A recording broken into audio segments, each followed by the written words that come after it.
Burning Brush, the fine arts wing of Cornerstone Festival.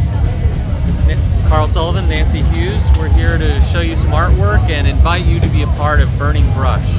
This year at the festival, the theme for the pilgrimage of Burning Brush has been the parables, and artists were encouraged to pick a parable to illustrate for the community, to make this kind of a pilgrimage or a meditational walk, to look at the artwork. And every morning during the festival at 10, I've led a group of people through this, not in a meditational form, but kind of more from a perspective an art consultant or an art historian looking at the artworks. Very often when people think about contemporary Christian art, they place art making in the Christian community back in the 60s or the 70s, where we're talking about woodcut prints and narrative paintings of the Last Supper or of the Prodigal Son.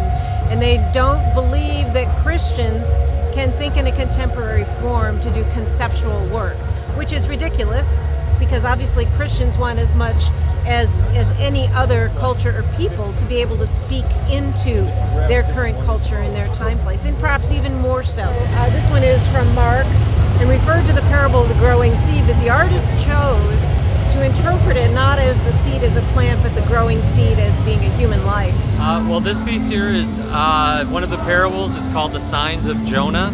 Religious leaders were asking Jesus for a sign. They said, "Show us a sign." And he goes, "I'm not going to show you a sign. I give you the sign of Jonah, who was basically swallowed, as most people know, by a sea creature, a sea monster, for 3 days, and preached a message to the people of Nineveh, and they repented. And now there is one greater among you, and you will not repent." Another piece in the parable series, this is the fig tree. It's a lovely piece. It's very direct.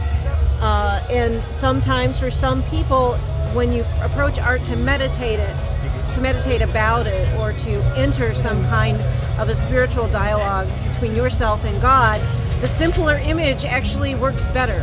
Sometimes if things are very complicated, some people become frustrated. So I was really delighted to see something so well done, and yet so direct and so simple.